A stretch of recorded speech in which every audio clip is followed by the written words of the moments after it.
The Magnificent Seven group of tech stocks jumped threefold in less than 2 years, but the last 2 months have been brutal, with the stocks selling into correction territory and some down double digits. You can continue to buy the Magnificent Seven stocks and probably do really well. Meta dominates social, Google controls search, and Nvidia is a monster, but if you want those same trending stock returns, you need to find the next Magnificent Seven, the next tech stocks investors are going to be talking about. And for that, I dug into what made those tech stocks so popular, why the Magnificent Seven took off like it did, and how we can find that next group of tech giants. That research points to 4 simple criteria for stocks to buy that could be the next big thing. And the first thing you notice looking at the Magnificent Seven tech stocks is their size. Together, just these 7 companies are worth over $15 trillion. It's almost a third the value of the entire group of 500 largest companies in the United States, and roughly half the size of the entire US economy. And what's at play here is just by virtue of being those mega cap companies, these stocks are already in the news, so it might just take that small additional push to put them in those trending themes. And that's proven in those previous trends as well, with the Magnificent Seven big tech companies showing up in multiple trends, like the FANG stocks, Cloud, and MTSAAS. So for our list of next stocks to buy, I'm going to be focusing on the big tech getting bigger, the stocks not quite in that $1 trillion club, but with a path forward to get there. For that, I searched for companies with a market cap of at least $10 billion or more. Now, another common theme for the Magnificent Seven tech stocks, at least over the last few years, has been exploding growth. While expectations for revenue growth at Meta are only 7% this year and 14% next, the company has nearly doubled its sales in the last 4 years. And of course, we've all seen what's happening at Nvidia, increasing revenue by 125% over the last year, with expectations for 40% growth next year. That growth, though, has slowed for most of the group, with Apple expected to see sales fall this year and eke out just 8% next year. For its part, Alphabet is expected to rebound to 11% growth next year, but from just 1.5% growth in 2024. So for our list, we want to focus on the stocks taking over that growth theme. I filtered for companies with expected revenue growth of at least 20% this year and next. And that, combined with their size already in the tens of billions, is going to create the tech giants everyone's going to be talking about. Looking at that list of trending stocks, not just the Magnificent Seven, but these other groups as well, we also see companies dominating their industry with market share control. In that retailer group, so that WATCH, we see Walmart and Amazon pretty much carving up the world in total retail sales. In the software as a service group, that MTSAAS, we see cloud leaders like Microsoft and Amazon, which together control 56% of the global cloud services market. And of course, in the Mag 7 itself, each of these, Nvidia, Tesla, Meta, Apple, Amazon, Alphabet, and Microsoft, are the market share leaders in their respective industries. So looking for that market share leadership in our stock list does a couple of things here. First, it finds companies that may have a competitive advantage over their peers. A company with higher sales than any other in its market is clearly doing something right to edge out its competition.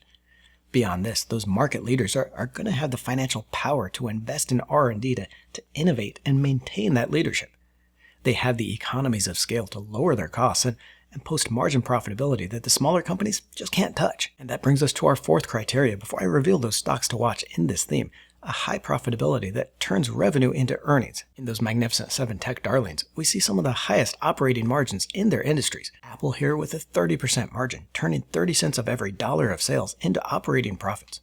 Meta reports an even higher margin, 38% of its revenue converted into operating profits. And even Tesla, with an operating margin of just 8.5%, still well above its competitors like Ford or other EV car makers. So in those filters for company size, growth, market leadership, and profitability, we see the fundamentals that could put these stocks on any number of lists. The 7 stocks I'm about to show you are the companies that will dominate their growth themes for strong returns, even if they aren't on that next hot stock trend. Largest on our list is ServiceNow, ticker NOW, already a $183 billion market cap, a leader in business automation solutions through its platform. And while I also like UiPath, ticker PATH, for that robotic processes automation theme, ServiceNow is the clear leader in the industry with 31% of its market share and $10 billion in sales. Revenue is expected to continue higher, 21% this year and next, to $13 billion. This digital transformation with robotic processes is likely to be the first revolutionary use of AI, and ServiceNow is already driving that with over 8,000 global customers and has a 98% retention rate. Now, it's not as profitable as I'd like to see with just 9% operating margin, but does have a non-GAAP margin of 28%, and this is showing some improvement. Now, that does bring up 2 important points on these. One is just that difference between GAAP or reported accounting numbers and the more realistic non-GAAP measures, but more importantly, there is a trade-off between these fast revenue growth and profitability. Now, many of these companies are reinvesting aggressively to grow their sales and grab more of that market share, so the profitability is going to be a little bit lower. I'm okay with that as long as that revenue growth keeps up and they get gradually more profitable over time. $81 billion Palantir, ticker PLTR, recently saw its shares spike on the announcement that it would be included in the S&P 500 index, so in the index of the largest 500 companies in the United States. This is another company in that AI transformation theme, leading in data management and analysis. Palantir is a lock for the AI and data analysis in the government space, but is also growing its dominance in that commercial sector, with 55% sales growth over the last year. A growth in that enterprise space is what's driving it here, with 24% revenue growth this year and 20% next to $3.3 billion.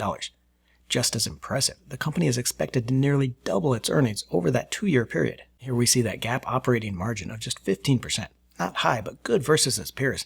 And then the company reports, we see it has drastically improved that efficiency over the last year, growing its non-GAAP margin from 25% to 37% last quarter. And staying on top of these stock trends means staying up to date, and for that, I want to personally invite you to get the Weekly Bowtie, our free weekly newsletter with all the stock market news, strategies, and trends you need to know. Each week before the market opens, I'll show you what I'm watching and the stocks that could highlight the week. CrowdStrike Holdings, ticker CRWD, at $66 billion is in my favorite growth theme right now, cybersecurity. Nation, we have seen a 20-fold increase in the number of malicious programs just since 2014, and costs in the tens of millions to recover from a cyber attack. Research by IBM of more than 500 cyber attacks shows the average a company spends to recover after an attack, with healthcare the top target, and companies spending over $10 million each time their system is compromised. That's lifted cybersecurity budgets to over 10% of overall tech budgets from just 8.6% 3 years ago, and the advent of AI could bring another wave of threats, boosting the need for protection. Now, CrowdStrike isn't a runaway leader here, but it does have a 15% share among the top 6 companies in the space. This is data I put together analyzing cybersecurity stocks recently, and you see only Palo Alto and Fortinet control larger market shares. CrowdStrike's operating margin isn't the best here either, actually more of in the middle, but that recent outage incident has made it one of the cheapest and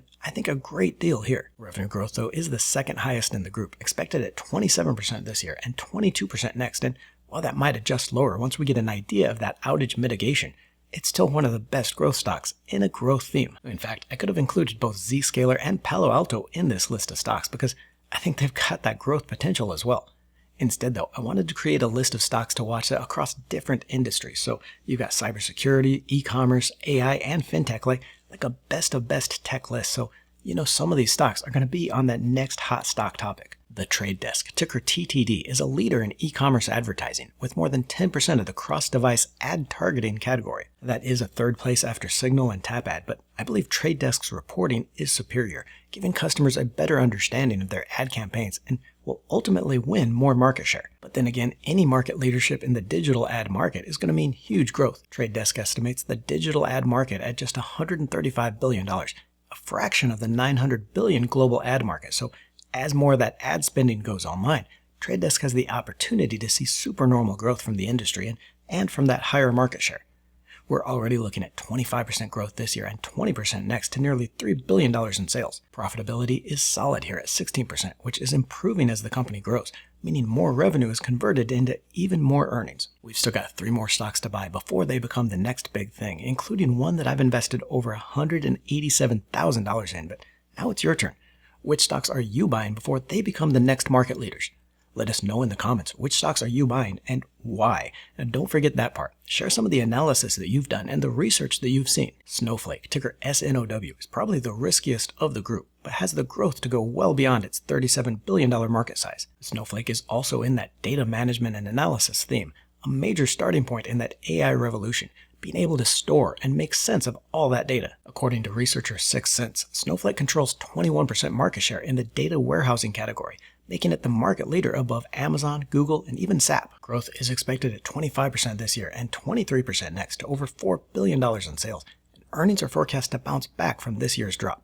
Now, that drop in earnings was on one-time items and increased spending, contributing to its negative GAAP margin, but adjusted for these, we see that Snowflake has done a good job of getting progressively more efficient in its non-GAAP margin profitability. Datadog, ticker DDOG, at $38 billion, operates a cloud security and management platform really trying to help companies put all their cloud management needs under one roof. Now, it is smaller than peers Microsoft and Oracle in the space, but still has a strong position in a growing market. Revenue growth is expected as high as 23% this year and next to $3.2 billion, making it fairly reasonably priced as well at 12 times price to sales for this kind of growth. In the financials here, we can see it's done a good job of not only growing revenue, but also becoming more profitable, with that operating margin increasing from negative 1% in 2019 to 23% margin just last year. I'll show you that next stock, the largest holding in my portfolio, and in fact, I own 5 of the 7 stocks in this list.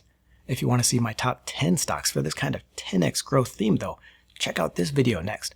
I've got more than $640,000 in just these 10 stocks alone, and when you see the analysis, you're going to understand why. I did have to break a few rules for SoFi Technologies, ticker SOFI, but all you out there in the nation know this is one of my favorite growth stocks right now. It's only an $8.9 billion market cap and $5.6 billion in book value, which makes it a tiny bank against even other regionals, but this is going to be a major financial company. Growth of 18% this year and 15% expected next hides its strength in earnings growth, reaching net income positive of 26 cents a share in forecast for next year from losing 36 cents a share last year. It also doesn't show the strength in customer accounts, up 41% year over year and 39% growth in financial services products. With its low-cost funding through its deposits, something many of the other online fintech lenders just can't do without that banking license, SoFi is quickly scaling its financial products to become a legit bank.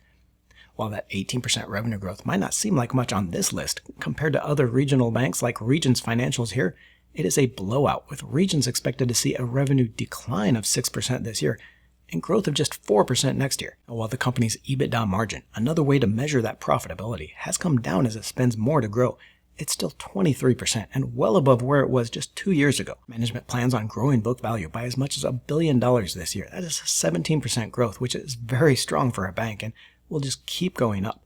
It's the largest position in my portfolio for a reason, and I'm buying more on any dip below $7 a share. Stay up to date with the stock market news you need to know. Get the weekly bow tie free with the link in the description below, or click on the video to the right for the 10 biggest stocks in my portfolio, my 10x stocks to buy.